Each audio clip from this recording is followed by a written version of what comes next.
Tony, how did you start your day? So and I wanted to share this because in the spirit of improving oneself, in the spirit of growth, Okay. I've been trying to take these 30-second cold showers every Oh, morning. So I've been doing this for the last, call it 2 weeks or so, 3 weeks. And it goes, I mean, it's not easy. I am not at any way, shape, or form saying, oh, go ahead and try this. You'll get it. You'll figure it out. It's been hard. But today, and this is a UI problem, so that it's apropos to our design conversation, okay. I hit stopwatch, not timer. Oh, And I was going and going, and I'm thinking, God, I thought you were supposed to become more resilient, more, able to tolerate this more. And I looked down and I'm at a minute. I'm like, oh, so I can now do a minute cold shower. So it makes no sense to go backwards, right? I have to now. well, let's talk about that. It may make some sense to go backwards if you're miserable and in pain. like scale is not what we're going for here. Refreshment is what we're going for here. Life is a prototype. Life is a prototype. I love that for you. I will not be trying this. I do not like the cold, but I love that for you. And I love that's how you're starting your day. All right, Tony. So we just improvised our own cold open. I love it. But I do want to tell you a little story just to frame out the conversation. Here I go. Is design thinking dead or just going through some things? I ask because I came of age as a seasoned business reporter just as design thinking was taking corporate life by storm. Of course, it had been around as a thinking point forever, but it came to life for me when I joined the writing staff of Fast Company magazine in 2007. They just published their iconic design thinking issue the year before, focused on chronicling how Big D design was poised to transform innovation, teams, companies, and entire industries, maybe even the world. Let me quote my former beloved colleague, Linda Tischler, who led our design coverage and who first helped me understand the potential for design to transform systems at scale. Hint, it wasn't just fancy packaging and austere interiors. Quote, design in its most effective form is a process, an action, a verb, not a noun. And yet here we are in 2025, full circle again, facing a moment when design thinking and all its related tools, collaboration, stakeholderism, inclusive teams, rigorous analysis, and yes, observation, have fallen dangerously out of favor, discarded on the dustbin of poorly understood management ideas. And design thinkers in the executive suite nearly disappeared. Now, there are many places to take this conversation, but for this moment, I'm curious about what's next, and that's why I'm so glad this guy, Tony Bynum, is here. Helping people find what's next is quite literally his job. I'm going to say all the nice things about you now, Tony.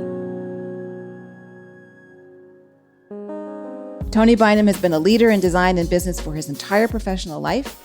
He's currently a professor of practice at the Institute for Design in Chicago and the director of their new ID Academy, which is specifically focused on just this problem. He's a good person to lead this work. For one thing, he founded the Northwestern Mutual Design Thinking Center of Excellence at Northwestern Mutual in Milwaukee, Wisconsin. And he's ridiculously schooled up with degrees in business, design, and graduate studies in organizational psychology. And we're going to talk about all of it. I'm Ellen McGirt. This is The Design of Business, the Business of Design. And this season, we're designing for the unknown. So I have to ask, where are you on all of this? Like, what do you think is happening, and what's the right way forward? It's a really big question, so let's take it chunk by chunk, if you will. The first thing I'm going to tell you, right, and first thing I tell clients, students, whoever I'm in front of, I'm not a trained designer. I didn't go to school to learn how to design. When I say design, I'm referring to design, the verb design. I have a business background, and I've always been in some form of product development or design from a consulting standpoint, or even internally. And it was in 2005 that I really fell in love with the idea of the way many of the researchers I was working with and designers I was working with were solving problems through this process that they called design. So looking into it, that's when I came across the Institute of Design.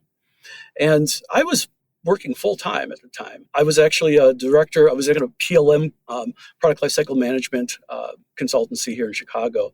I was director of consulting and innovation, and I took the first semester of this MDM program, Masters of Design Methods, here at the Institute of Design, just that first fall, and I fell in love with it. I loved the challenge that it was giving me in terms of looking at things more generatively as opposed to purely analytical. But it was really clear, though, that I also am not a trained designer. And so part of my story is when I came into the program full time, and I decided to actually do it full time and quit my full time job. That was the first crazy thing I've ever done in my life, is leave a perfectly good job to go back to school. I literally had an expense account one day, and I was taking public transportation the next, with a backpack. That's bold. When I stepped in, when I really got into it, I think that first month I thought I made a mistake. Yeah. I was questioning it. My daughter was 3 at the time, had all the trappings of adulthood, house, mortgage, insurance, everything. And here I am chasing this thing I know nothing about, which is design. And now I'm in this environment where I'm being exposed to people who have fine arts degree and masters in different aspects of design and social psychology. And I remember speaking to my advisor at the time, who was also the dean of the school at the time, Patrick Whitney. I'm like, Patrick, I don't know if I made the right decision here. A lot of the things I'm learning and I'm being exposed to are almost counter to what I learned in business school in many ways. And he encouraged me to stick with it. And I'm really glad I did, because it probably wasn't in more than a week after that it really started to click, Ellen. What happened was I started to realize that business needs a structured, repeatable way to solve problems. And design is a wonderful way to dive deeply into a problem space and solve it in a way that has a human-centered design focus to it. And so these two worlds needed each other. And what I found is that I was almost becoming bilingual. In fact, I would say I'm bilingual. I kind of speak both of those languages. And they're not all that far apart. And what I find really interesting is that one is actually reflecting the other in a slightly different way. Here's my follow-up. We're in Philosopher King territory here. And then I'm going to ask more questions about you, about your life. But the other thing that I've learned in over 20 years plus years of business journalism is that companies don't like innovation the way they say they like innovation. They like certainty. They like metrics. They like the numbers. But when there's an emergency or perhaps an opportunity, they will put together a task force. People very different from each other will be gathered from all departments, all parts of the organization, perhaps the community, and they will be tasked with something to solve the problem. And that's a very exciting, adrenaline-filled moment. And for the most part, I've observed, they don't get rewarded for that effort. That was an extra thing that they had to do on top of their already stressful lives and jobs. They go back to those stressful lives and jobs, and that product, that service, that innovation, that breakthrough goes where it goes.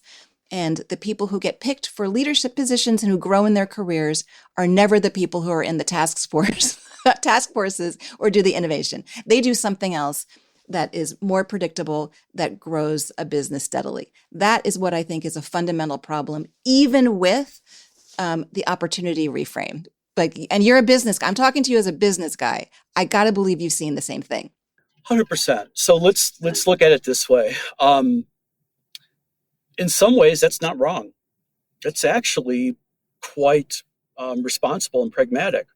That we should be looking at the things that are keeping the lights on today. If that means driving out waste, creating greater efficiency in our process and our operations, we should absolutely be doing those things. And thinking about the next new thing becomes secondary to that priority.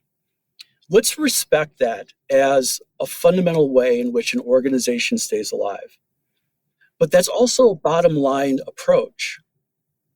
We sometimes forget there's a top line too. right? And so this top line approach is really about looking up and out into the future. And one of the things that I advocate is this idea of dexterity, being an ambidextrous organization. In other words, you can perform and transform. McKinsey has a very well known horizon model. There's three horizons of growth, and you would often associate that first horizon of growth with really what you're doing today and what's keeping you a viable organization, viable business.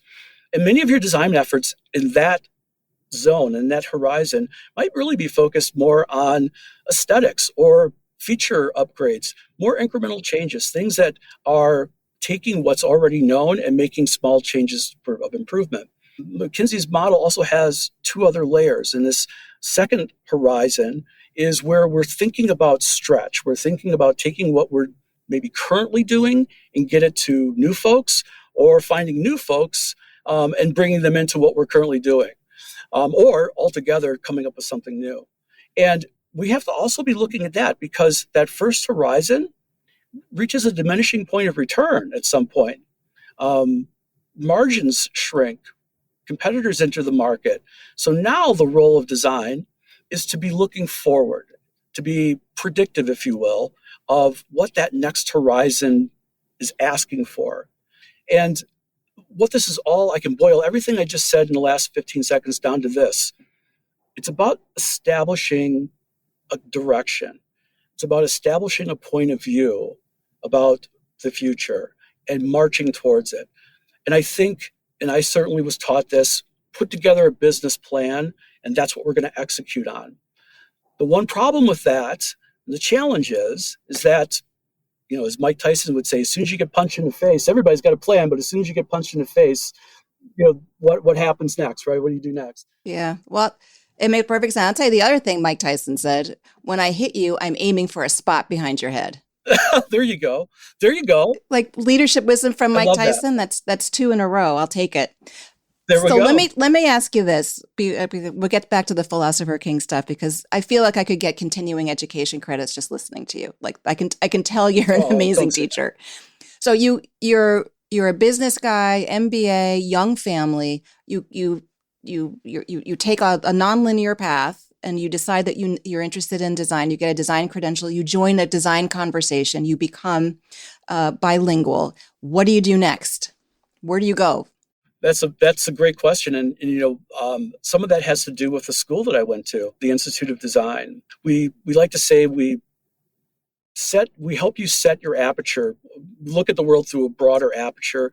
You see the world through a wide angle lens, and it doesn't necessarily mean design doing. So going back to something I said earlier, I never learned design doing necessarily.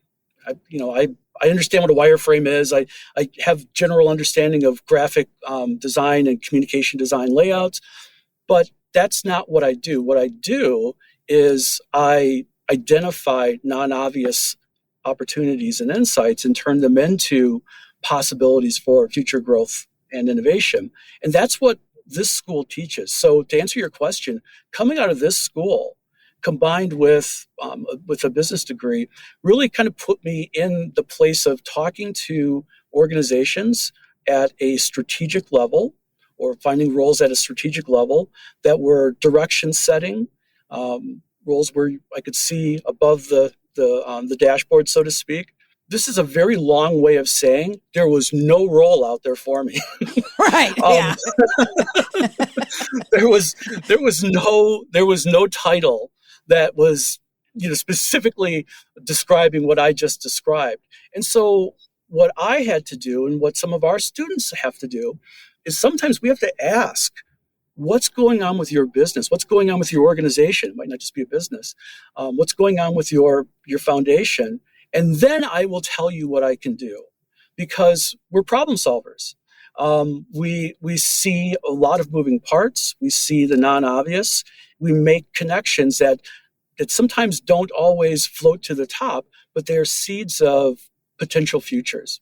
That strikes me as a very interesting approach. And I know there's a lot of people in and out of the business and design community that are in similar situations. They have an interesting background, lots of curiosity, have taken a nonlinear path. Asking an organization or leader, what do you need? And let me design an approach to help you solve your problem is an interesting twist on applying for a job. How do you see that playing out today for designers and business people? It has to do with letting go of some of our previous expectations and orthodoxies around job hunting. Um, First of all, I don't think that we're necessarily going in to find a quote unquote job, but we're going in to do something. And it depends on what stage of life you're in, of course. But I feel like one of the things that we can do is we can do a little bit of work around where is a company or an organization at today? What challenges are they facing? What are some opportunities that you can actually glean from their current state and use that as a starting point for a conversation, not an interview. And therein lies the difference. Because I feel like once something is given a name, once it's titled in HR and you have a role associated with it, it's pretty much baked. And you're either going to back into it and be able to fulfill those tasks and duties and objectives perfectly, or there's an opportunity to find the right conversations to get involved in so that you can actually demonstrate how you think. And that's not going to work for every company in every industry. I recognize that. But when you can have those conversations and you can bring yourself into the actual work environment and try before you buy, that's a great opportunity to not only understand that organization, but have that organization understand you. Last thing I'll say on this is I think given the times that we're in, we all want to be seen. We all want to be felt. We all want to be heard in our own unique and authentic way. And I think the knock on the door, especially for folks who are trained in design and strategic design, is the most authentic approach that you can bring to the table that demonstrates your willingness and understanding of how problems get solved and how to identify opportunities. And, I hate to say it this way, and I say this with every bit of privilege, it's not going to be every company. It's not going to be every interview. Um, as a designer, you are already segmenting yourself from the masses. So really the clarion call here is those organizations that are looking for that level of authenticity, that level of self-awareness, I'll say that level of humility to come into the organization and help them solve problems. So, speaking of which, let's talk about your work at Northwestern, because that seems to be sort of the perfect case study of doing exactly that. How did you get that gig? I was a director of client innovation at a brand experience design company here in Chicago, working with very large brands and retailers. So I had an opportunity to actually start my own little business and become a independent contractor for Northwestern Mutual. And I worked internally in their transformation office. In deep in operations, which was a place that I actually didn't have a lot of experience in from a design or a strategy standpoint. I was more of a top line person, not a process and streamlining of activity tasks and activities person.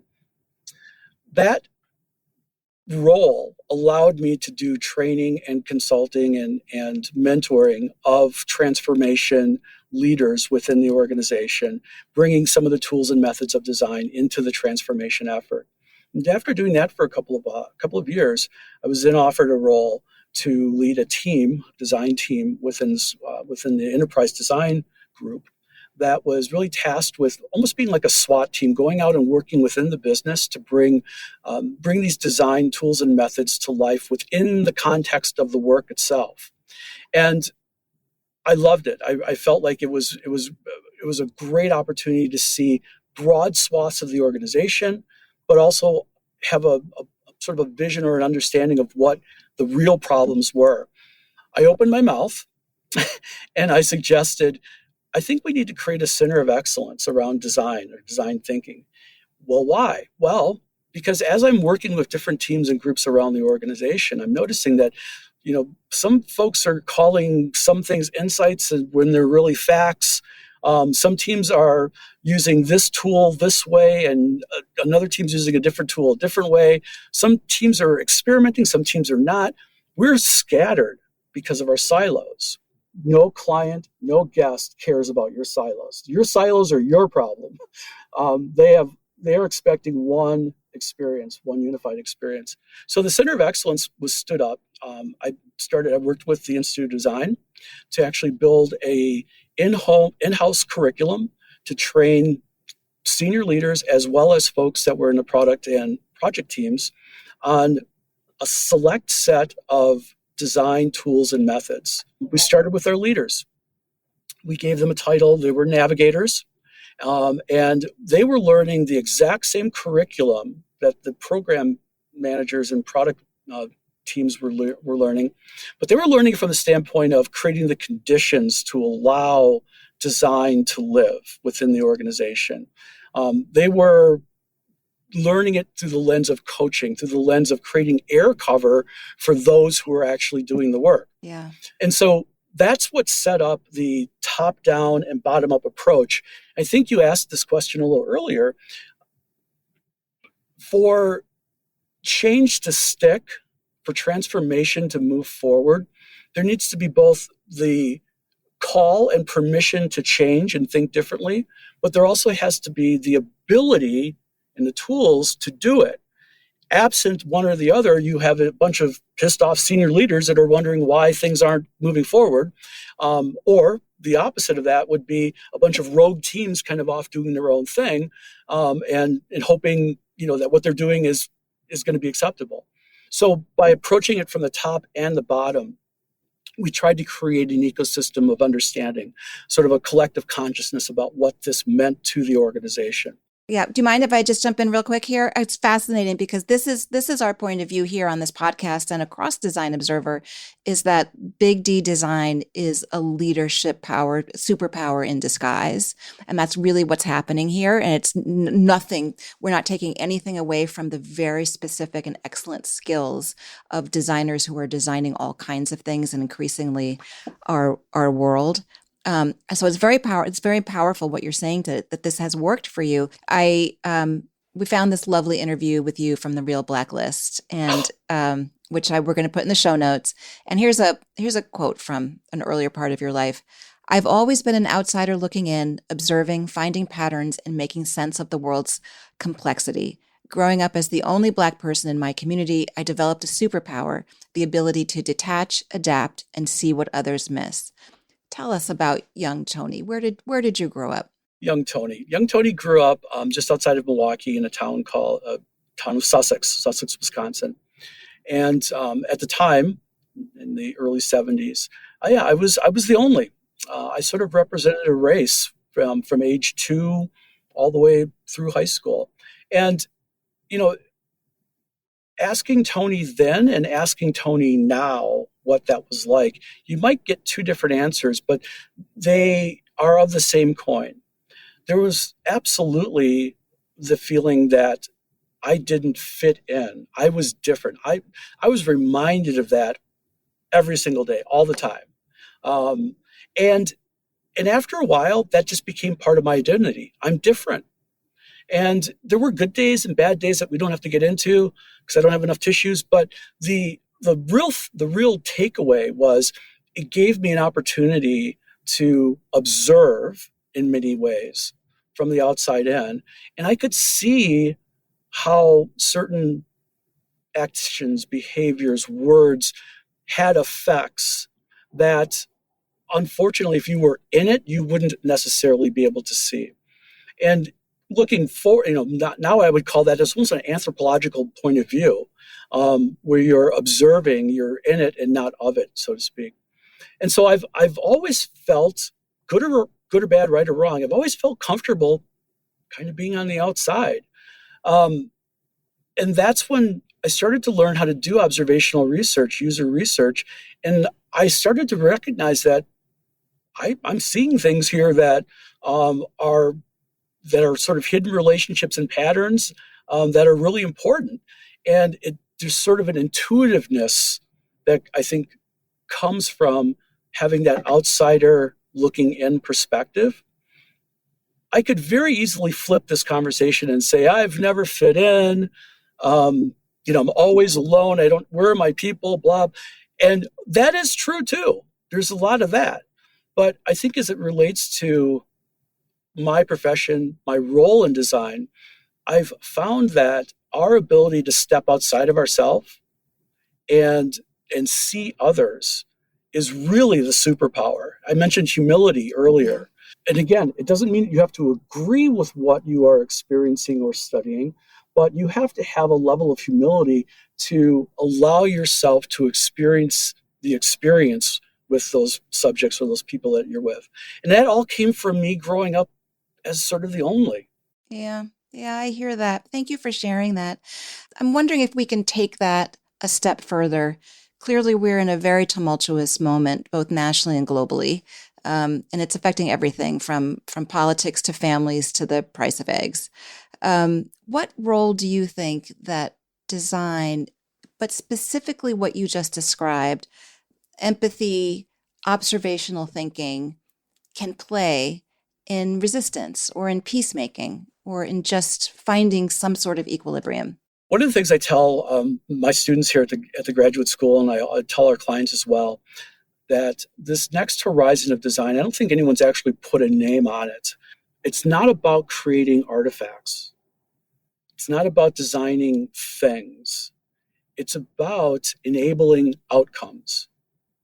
And so when I think about designers working with organizations, the artifacts of design have to be created, the wireframes, the journey maps, whatever you're using, but to some aim, to some outcome. Let's apply that a little bit more broadly.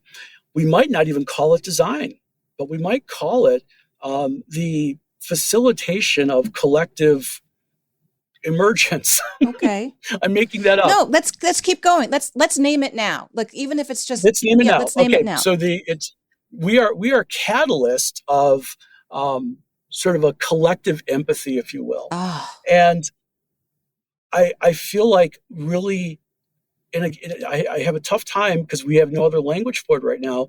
But we call it design. I think that's absolutely true. But I don't think you have to be a designer to do it, right, if that makes sense. right.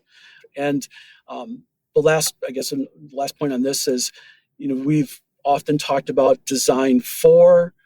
How about design with? Design with. And making the process and the ability to participate in the design process more transparent, more inclusive. That's what we're trying to do at the Academy. Is we're trying to bring this way of thinking into organizations, role agnostic. Well, I mean, I appreciate you just having spent time with you. I appreciate how hard it is to name this third wave, this current era. The language of all of it, the language of business has changed so dramatically. Really, it's changing so quickly. And it's hard for me, it's sort of my nature, not to go to emotion words, open-hearted design, the empathy, those kinds of things, like the sense that we're opening something together, like a lotus, looking something that blossoms together. It feels very sort of overwrought and, vaguely problematic in business, but you know what I mean? Well, let's call it what it is. It's hard to measure. That's right. So it's, we talk about this internally at Design Observer all the time. We care about big D design and we're focused on small f faith. Wow. Right? Wow. That's deep. I love that. Because the longer we spend in the big D design and the hard part of sitting across the table, even metaphorically, with someone who is profoundly different from you, the small f faith is that this work will yield fruit, that you will get an outcome. And the outcome will be bigger than just the one that you've been tasked to do, is that you will grow as a human. 100%. Ellen, I love that. I love that. And it brings me to the idea of, we talk about boundary objects in the world of design. And, essentially, just for definition, a boundary object is any object, tool, or artifact that's actually used to focus the conversation. So if you and I were maybe in person or even virtually working on a whiteboard together, the boundary object is the whiteboard. It's reflecting back to both of us our conversation. And a really well intended and well used boundary object actually takes focus off of the individuals and puts the focus on the thing, the whiteboard, or whatever the boundary object is. Where I'm going with this is it goes back to something I said earlier. As designers, it's about designing the settings and the conditions for these kinds of boundary objects to be used in conversation. And so it isn't about sitting on the opposite side of the table. It's about sitting on the same side of the table and looking at this, using this tool as a way to reflect back to all parties what's happening. And just as an example, I was part of a design sprint at Northwestern Mutual. There's always a little bit of a tension between the home office and the field agents. The field agents are their own independent businesses. They're not employees of the home office company. And in talking to the folks in the field and talking to the folks in the home office, you keep hearing this "we them" sort of mantra. They don't get this, or we do this, and back and forth. And someone came up with, there was a design challenge, and a team of folks from the home office actually came up with a game that would allow you to see and feel what it's like to be an agent, a day in the life of an agent. And it was absolutely incredible, because given and assuming that the the realities of what you experience are true realities, it brought it home how difficult and the challenges were that these agents had to face on a day-to-day basis, which gave some clarity to why we saw certain behaviors and heard certain things. And that's an example to me of using a boundary object to bring together points of view in a non-biased, non-threatening way.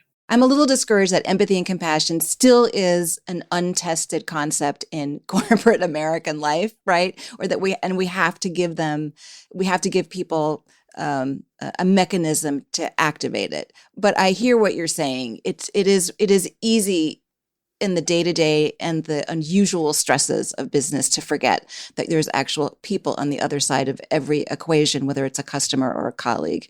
I hear you, and that's wonderful. You're at the heart of what you do. You're a teacher. You're teaching students. You're also teaching leaders. What do senior leaders need to know right now how to make an impact within their organizations? The answers are already in front of them. That's one thing. It's our job as leaders to identify those skills, those traits, those gifts, those talents that move the organization forward. How someone is treated within an organization, regardless of the role, at some point, it's going to show up on the outside in the brand experience in some way, shape, or form. To be frank, you can't treat people like shit and expect them to provide white glove service on the outside to your customers and clients. So I think the answer is in front of all of us.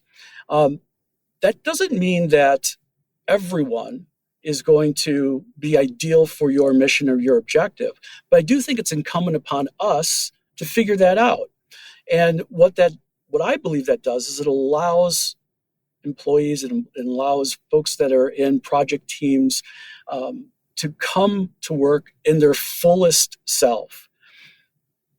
I've had jobs where I left half of myself out in a parking lot every morning, and I wasn't able to bring myself in. And I think if we really want to embrace an inclusiveness without actually making it a policy, then I do think organizational cultures and leaders in particular we have to be humble about how we actually affect the conditions that we're in. It's about modeling the behavior and demonstrating what we expect for activities and behaviors within an organization that are going to move us forward. And I think we've reached a time in our society where, and again, said with all kinds of privilege, people will self-select out of those organizations that don't align to their values. People are already doing that. And so, if we want the best, we have to model with that which we're looking for. So speaking of that, my follow-up question is for young folks, for people who are new in the job market, whether they're designers or not, whether they want to be leaders or not. They are really picky about where they're spending their life energy. What is your best advice for them as they navigate the world? Keep doing that. Look, we're all only given a certain amount of time, and there's definitely a time for watching, observing, learning, then ultimately directing and controlling, and at some point leading, mentoring and coaching and inspiring.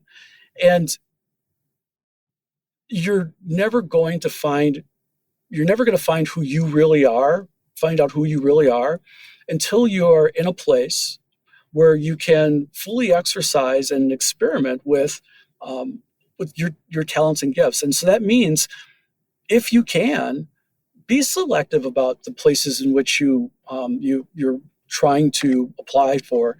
I'll tell a lot of our graduate students, go into it with an intentionality to learn something, because at least that way you have a filter, you have a North Star to help you weed out noise and signal during this time spent. And I think being truthful to yourself is the best thing that you can do. You never want to sell yourself out, because it's something you'll never get back. And I do think that through design, we're able to actually bring authenticity to the surface and make that the value that organizations are looking for in their talent. Someone told me the other day, you seem like you're the product. I'm like, yeah, I kind of am. I'm the product in many ways. And so, just like a product, who's my market? Who am I targeting? Who do I best serve? Who can I create greatest value for? These are things that I have to decide on in order to bring my full self into a role. I hope that makes sense. That was perfect. That was just perfect. And I am going to tell everybody that I have all but the degree and a master's in design thinking now, because I talked to you, Tony. Thank you so much. And I'm just down the road here in St. Louis, drive through. I married into a Packer family, so I drive through all the way on the way to Wisconsin all the time. So I'd love to say hi. We have a lot in common. We have a lot in common. I married into a Packer family as well. My wife's family is from Appleton, Wisconsin. So I'm from Wisconsin anyhow, but she's from Appleton. I mean, they had green and gold popcorn, and Same. So there's some other conversations that we could and should dig into together.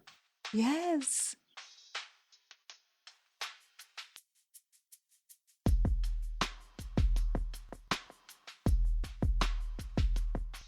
This season, we're ending every episode with a new segment we're calling The Business of Design. It will feature either a short interview with or a story about a designer or creative who exemplifies design's power to shape the world for good. After my amazing conversation with Tony, I started thinking about other design teams embedded in corporate life. There are still some out there, and recalled this exchange between Susan Fabry, the Vice President of Design, Research, and Experience at the Fidelity Center for Applied Technology, and my Design Observer colleague and fellow podcast host, Lee Moreau. In this recent episode of Design As, the two discussed the role of financial products and other systems in real people's lives. Susan, who leads a design team of about 25 people, works with a wide array of other experts to develop products that better support financial well-being. However, she also sees design's role as that of an anticipator and protector. Here is Susan in conversation with Lee. Enjoy. Yeah, it's always the human element that I want to bring in. You can talk about these crazy systems and never talk about the impact on people. And bringing that human element in is It opens everyone's minds. It makes people think about things differently. I was just working with one of our data scientists who has a background in neuroscience, and we're working on what the underpinnings of the structure are for the generative AI to make sure that it's not hallucinating and giving made up financial information, because that would be bad. That would be very bad. The nature of generative AI is that it will hallucinate. Just like you and I, when we're talking, we're actually hallucinating. We're making things up, but hopefully we're building it on context. Right. So if you can bring a context and you can make those hallucinations in quotes not be fake information.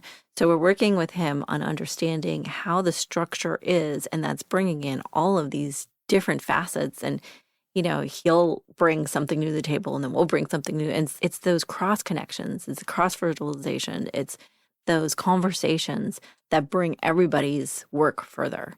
And it's incredibly exciting because it's not done yet. It's not there yet. And there's a lot of badness around AI in general, but there's a whole lot of positivity that's going to happen from it if we do it right.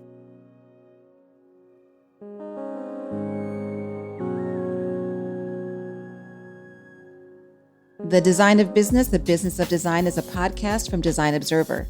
Design Observer was co-founded by Jessica Helfand. Our show is written and produced by Alexis Hott. Our theme music is by Warner Meadows. Justin D. Wright of Seaplane Armada mixed and mastered this episode. Thanks to Sheena Medina, Sarah Gephardt, Rachel Pace, Richard Fields, Adina Karp, and the entire Design Observer team. And for more long-form content about the people redesigning our world, please consider subscribing to our newsletters, The Design of Business and the Observatory, at designobserver.com.